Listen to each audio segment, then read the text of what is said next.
말씀 속에서 하나님의 큰 은혜를 붙들고 승리한 하루가 될 수 있기를 간절히 바랍니다. 우리가 지난 시간 살펴본 사무엘하 4장에서 우리는 사울 왕가의 마지막 남은 자였던 이스보셋, 이 이스보셋이 죽임을 당하는 장면을 우리가 살펴볼 수 있었습니다. 인간적인 관점에서 볼 때에 드디어 다윗에게 있어서 방해되는 장애물이 사라졌다라고 그렇게 보일 수 있습니다. 그러나 다윗은 그것을 대하는 태도와 자세에 있어서 그 어떤 순간도 자신의 왕권을 인간적인 방법으로 얻거나 취하기 위해 애쓰는 것이 아니라 오히려 하나님의 때를 기다렸던 것을 우리는 보았습니다. 이제 오늘 본문 5장으로 넘어오면서 다윗의 그 길고 긴 기다림의 여정에 드디어 결실이 맺히는 장면을 볼 수 있습니다. 1절을 먼저 보실까요? 이스라엘 모든 지파가 헤브론에 이르러 다윗에게 나와 이르되 보소서 우리는 왕의 한 골육이니이다. 이스라엘의 모든 지파가 이스보셋이 죽은 후에 지금 다윗에게로 찾아왔다라고 이야기하고 있고 그 장면을 보여주면서 시작합니다. 그러면서 계속되는 대화의 내용을 보시면 2절과 같습니다. 전에 곧 사울이 우리의 왕이 되었을 때에도 이스라엘을 거느려 출입하게 하신 분은 왕이시었고 여호와께서도 왕에게 말씀하시기를 내가 내 백성 이스라엘의 목자가 되며 내가 이스라엘의 주권자가 되리라 하셨나이다 하니라.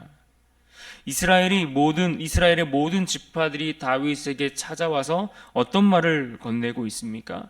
하나님께서 이미 오래전에 당신을 통해 약속하시지 않았습니까? 하나님이 다윗에게 약속하셨던 그 말씀을 떠오르게 하는 그러한 대화의 내용을 볼 수 있습니다. 사무엘상 16장 13절입니다.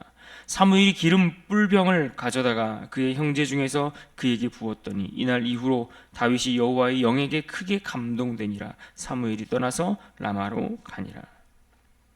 하나님께서 이새의 그 자녀들 가운데 다윗을 택하시고 그에게 기름을 부으셔 그로 하여금 장차 이 나라의 목자로 세우겠다 하셨던 그 언약의 말씀, 그 약속의 말씀이 과연 얼마나 세월이 지나고 나서야 이루어진 것일까요? 다윗이 지금 기름을 부음 받던 그 처음 당시의 나이를 대략 15세 전후로 그렇게 보곤 하는데 그가 온 이스라엘의 왕이 된 나이가 오늘 본문에 30세라고 되어 있고 그러니까 대략 한 15년 정도의 세월이 흐른 것입니다. 그러면서 헤브론에 머물며 그가 유다의 왕으로서 통치하던 기간이 7년 6개월이니까 그가 광야에서 쫓기고 도망다니고 또 때로는 이방 땅에 갇혀서 망명하며 살았던 그 시간 또한 7년여의 시간이 된다라고 계산을 해볼 수 있을 것입니다. 물론 긴 시간을 광야에서 보내야 했고 사울에게 쫓겨야 했습니다. 또 험한 골짜기를 지나고 그야말로 낯선 이방인 땅에서 자신의 정체를 숨기며 그렇게 살아야 하는 시간들, 그러한 피난길들을 다 지나고 나서야 비로소 오늘 이 자리에 그가 머물 수 있게 되었습니다. 어쩌면 이 모든 과정과 시간들이 그가 왕으로서 갖추어야 할 그런 덕목들을 반드시 갖추기 위해서 필요한 시간이었다라고도 볼 수도 있을 것입니다. 그러나 분명한 것은 그 시간을 보내면서 얼마나 더디고 또 아무런 희미한 그 가운데 보이지 않는 그 길을 걸어야 했을까요? 비록 더디게 보이고 인간의 계획에는 결코 포함되지 않을 그러한 시간처럼 우리가 취급할 수 있지만 하나님은 결코 인간의 시간표를 따라 일하시는 분이 아니심을 우리는 볼 수 있습니다. 희미해 보이고 더디기만 보여도 하나님의 약속은 하나님의 때에 반드시 이루어진다라는 것을 오늘 말씀이 우리에게 가르쳐주고 있습니다. 하나님의 때와 하나님의 타이밍, 이것은 우리가 생각하지 못할 뿐 결코 그냥 지나치는 법이 없음을 우리는 기억해야 할 것입니다. 결국 오늘 말씀 속에서 하나님의 방법과 하나님의 때를 따라 다윗은 온 이스라엘의 왕으로서 기름 부음을 받습니다. 온 이스라엘의 왕의 자리에 나아가게 된 것입니다. 어쩌면 우리 인생 속에서도 하나님의 약속이 우리가 원하는 시간에 이루어지지 않는 것들 때문에 조급해하고 더디고 희미하게만 생각하고 있는 것은 아닐지 모릅니다. 그런데 오늘 다윗을 보면서 오늘 2절에서 그가 표현한 2절에서 그에 대해 표현한 것처럼 이스라엘 목자로 부르신 그 하나님께서 우리의 인생 속에서도 하나님의 때에 이루실 것을 믿고 그 주어진 자리를 신실하게 살아갈 수 있는 그러한 믿음이 오늘 우리에게 있어야 할 줄로 믿습니다. 이처럼 다윗은 온 이스라엘의 왕이 되었습니다. 인간적인 방법으로 된 것이 아니고 철저히 하나님의 방법으로 세워주셨습니다. 사울 집안에 그 누군가를 향하여 그가 칼을 들거나 칼을 갈지 않았습니다. 자기 손으로 그들을 저주하며 멸하려고 애를 쓰지 않았습니다. 그렇게 하지 않았음에도 불구하고 하나님께서 원수들에 대해서, 그들의 대적들에 대해서 하나님께서 정리해 주셨습니다. 여러 가지 상황들이, 여러 가지 환경들이, 또 그 상황들이 진행되는 그 역사의 시간 속에서 하나님의 계획 아래서 이 모든 것들이 이루어진 것을 우리는 볼 수 있습니다.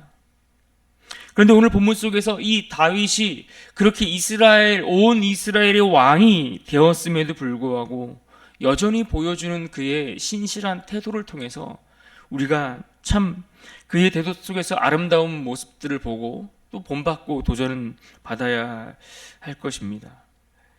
다윗이 왕이 된 이후에 가장 먼저 한 일은 무엇입니까? 그것은 예루살렘을 점령하는 것이었습니다. 그가 머물고 있었던 이 헤브론에서 예루살렘으로 수도를 옮기려고 했고 또 그렇게 실제로 하게 되었는데, 그렇게 했던 이유에 대해서 우리는 여러 가지 이유가 있지만 그 중에 몇 가지만을 살펴보면 이런 이유들을 생각해 볼 수 있을 겁니다.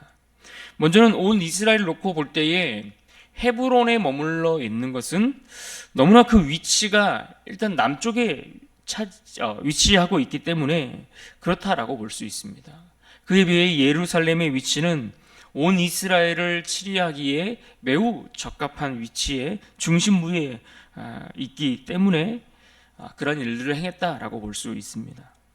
또 다른 이유가 있다면 예루살렘 주변에는 깊은 골짜기가 형성되어 있었고 또 그 성읍 자체가 굉장히 높은 고지대에 해당되었습니다. 그래서 그 성읍 자체가 철해의 방어 요새와 같다라고 그렇게 볼 수 있습니다. 그래서 웬만한 대적들의 침입에 대해서 감당하기가 좀 수월한 부분들이 있었기에 그런 것들을 고려했을 것입니다. 게다가 또 하나의 이유를 우리가 덧붙여 생각해 본다면 이 예루살렘 동쪽 기드론 골짜기에는 기혼이라는 샘이 거기에 있습니다. 그래서 충분히 수원을 확보해서 물을 공급하기에 아주 유리한 조건들을 가지고 있었기 때문에 이런 외적인 조건들만 놓고 보더라도 그가 온 이스라엘을 통치하고 다스림에 있어서 굉장히 중요한 역할을 할 수 있는 예루살렘을 차지하는 그러한 일들을 행했던 것을 볼 수 있습니다. 그런데 당시 이 여부수 사람들이 차지하고 있던 이 예루살렘의 이 성읍은 그야말로 난공불락처럼 보이는, 아까도 말씀드렸던 것처럼 그 위치상, 지리상 굉장히 공격하여 침략하여 그것을 차지하기 어려운 그러한 땅이었고 그러한 곳이었지만 오늘 말씀 속에 보면 하나님께서 다윗에게 승리를 주셔서 그들이 결국 그 성읍을 차지할 수 있게 되었다는 것을 말씀해 주고 있습니다.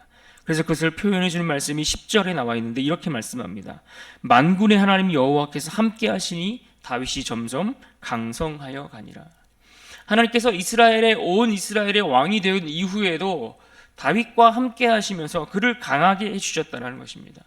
지난 주일에 우리가 말씀을 나누었던 3장에 살펴본 말씀처럼 동일한 표현이 반복되고 있는 것입니다. 강성하여 가니라.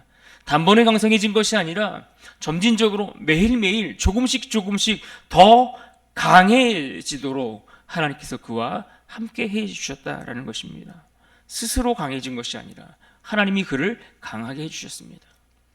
스스로 왕이 되려고 하는 것이 아니라 하나님께서 그를 왕으로 세워주시니 그의 인생을, 그의 앞길을 책임져 주시더라, 이것을 말씀하고 있는 것입니다. 그렇습니다. 하나님께서 세우신 사람은 하나님이 책임지십니다. 하나님이 세우셨으니 그의 인생을 하나님 책임지시는 건 너무나 당연한 일 아닙니까? 그러나 우리는 종종 하나님이 우리에게 맡겨주신 자리에 서 있음에도 불구하고 스스로 그 자리를 지키려고 온갖 애를 쓰며 살아갈 때가 있습니다. 물론 수고하고 애를 쓰며 열심히 살아야 하지만 하나님이 우리 인생을, 우리의 자리를 책임지신다라는 믿음과 확신이 없이 불안과 염려 가운데 살아갈 때가 우리에게 얼마나 많이 있습니까? 그러나 하나님이 지켜주셔야 지킬 수 있습니다. 하나님이 강하게 하시는 것입니다. 우리 인생을 강하게 하시는 분은 내가 아니고 내 손에 쥐고 있는 돈이나 내 학벌이나 어떤 내 스펙이나 내 환경이 나를 강하게 하는 것이 아니라 오직 하나님 한 분이심을 믿고 그분을 신뢰할 수 있는 우리가 되어야 할 것입니다. 또 다윗이 왕이 되었을 때에 어떤 일들이 벌어졌습니까? 17절 이하에 보시면 블레셋이 이 소식을 듣고 공격해 오는 장면들을 볼 수 있습니다. 이때 다윗이 보여주는 그의 태도가 오늘 우리에게 큰 도전을 주고 있습니다. 다윗은 이전과 같이 즉시 싸우지 않고 먼저 하나님께 이 문제를 놓고 물었다라고 말씀하고 있습니다. 19절을 보십시오. 다윗이 여호와께 여쭈어 이르되 내가 블레셋 사람에게로 올라가리이까 여호와께서 그들을 내 손에 넘기시겠나이까 하니, 하나님께서 싸우라고 명령하셨고 그 명령을 듣고 움직였을 때에 비로소 다윗이 승리를 거두었습니다. 반복됩니다. 또 두 번째로 블레셋이 또다시 공격해 왔을 때도 마찬가지입니다. 다윗은 성급하게 움직이기 전에 하나님 앞에 이 문제를 놓고 또 물었습니다. 그리고 이번에는 하나님께서 다른 방법을 주시는데 23절을 보시면 다윗이 여호와께 여쭈니라고 했습니다. 여쭈다. 이 여쭈다라는 표현은 단순한 질문을 이야기하는 것이 아니라 하나님의 뜻을 간절히 구하고 묻는 그러한 태도를 표현해 주는 단어입니다. 이번에는 하나님께서 뽕나무에 숨어서 기습 공격할 것을 말씀해 주셨고 그로 인해 다윗은 결국 큰 승리를 거둘 수 있었습니다. 왕이 되고 난 이후에도 보여주는 다윗의 태도를 주목해 보셔야 합니다. 우리가 조금 잘 되고 일이 잘 풀리고 뭔가 이룬 것 같은 그 자리에 앉았을 때에 과연 우리는 하나님 앞에 어떤 태도를 취하는가, 우리의 모습을 함께 대조하여 점검해 보셔야 합니다. 사울이 왕이 되고 났을 때에 그가 보여주었던 태도는 조급함이었습니다. 그가 왕의 자리에 앉았음에도 불구하고 조급한 마음에 자기 힘으로 나라를 지키려고 애를 쓰는 마음이 그 안에 가득했습니다. 결국 그러한 태도와 자세가 하나님 앞에 불신앙과 믿음 없음으로 그렇게 불순종의 자리로 이어졌던 것을 우리는 지금까지 살펴보았습니다. 그러나 다윗은 왕이 된 이후에도 여전히 일관성 있게 하나님을 신뢰하는 모습을 보여주고 있습니다. 한번 하나님의 인도하심을 받았다고 그 경험에 의지해서 살아가는 것이 아니고, 내가 한번 하나님을 알게 되었다고 우리가 배웠던 그 지식에만 갇혀서 살아가는 것이 아니라 문제가 찾아올 때마다 늘 새롭게 일하시고 늘 새로운 일들을 이루어가시는 그 하나님 앞에 묻고 구하고 그 뜻을 찾기에 힘을 썼던 것입니다. 우리는 익숙한 방법을 찾아서 행하려고 할 때가 많습니다. 당연히 익숙한 것을 행하려고 할 것입니다. 우리가 경험해봤다고 우리 하나님을 우리의 경험 안에 가두려고 하는 것, 그러나 이것은 가장 어리석고 미련한 행동일 것입니다. 하나님의 생각을 우리가 어찌 다 알 수 있고 그분의 지혜를 우리가 어떻게 다 헤아릴 수 있겠습니까? 우리 눈에 보이지 않는다고 어떻게 하나님이 아무 일도 하시지 않는다라고 말할 수 있습니까? 우리 지혜로, 우리의 생각으로, 우리의 눈으로 볼 수 없고 판단할 수 없고 깨달을 수 없지만, 그러나 하나님은 일하고 계시고 그 하나님의 선한 분이시라는 것을 우리는 기억해야 합니다. 그러므로 우리는 매 순간 물어야 합니다. 어제 경험한 하나님의 은혜를 나의 익숙함으로 오늘의 문제를 풀려고 할 것이 아니라 늘 매 순간 하나님께 묻고 그분의 인도하심을 따라가기를 힘써야 할 것입니다. 사무엘하 5장 오늘 본문의 말씀은 하나님의 때에 약속이 이루어지는 그 과정과 다윗이 왕이 된 이후에도 여전히 하나님을 의지하는 모습을 우리에게 잘 보여주고 있습니다. 그런 의미에서 오늘 본문 10절을 오늘 말씀의 핵심 구절로 붙들고 이 말씀을 의지하며 이 하루를 살아갈 수 있기를 바랍니다. 10절에 이렇게 말씀합니다. 다윗의 만군의 하나님 여호와께서 함께 하시니 다윗이 점점 강성하여 가니라. 만군의 하나님 여호와께서 함께 하시니 다윗이 점점 강하여 갔다라고 성경은 다시 한번 우리에게 힘주어 이 사실을 강조해 주고 있습니다. 우리가 이 하루를 살아갈 때 이 말씀을 붙들고 기억합시다. 하나님의 약속은 반드시 이루어집니다. 하나님이 세우신 사람은 하나님이 책임지십니다. 그 하나님이 우리 또한 지켜주실 것입니다. 그러므로 우리가 다 이룬 것 같은 때에도 여전히 하나님 앞에 신실한 태도를 저버리지 않고 마치 다윗이 왕이 된 이후에도 하나님의 뜻을 구했던 것처럼 우리의 모든 결정 앞에, 우리의 모든 수고 앞에 하나님을 더 신뢰하기를 결단하는 그러한 복된 인생이 될 수 있기를 주님의 이름으로 축원합니다.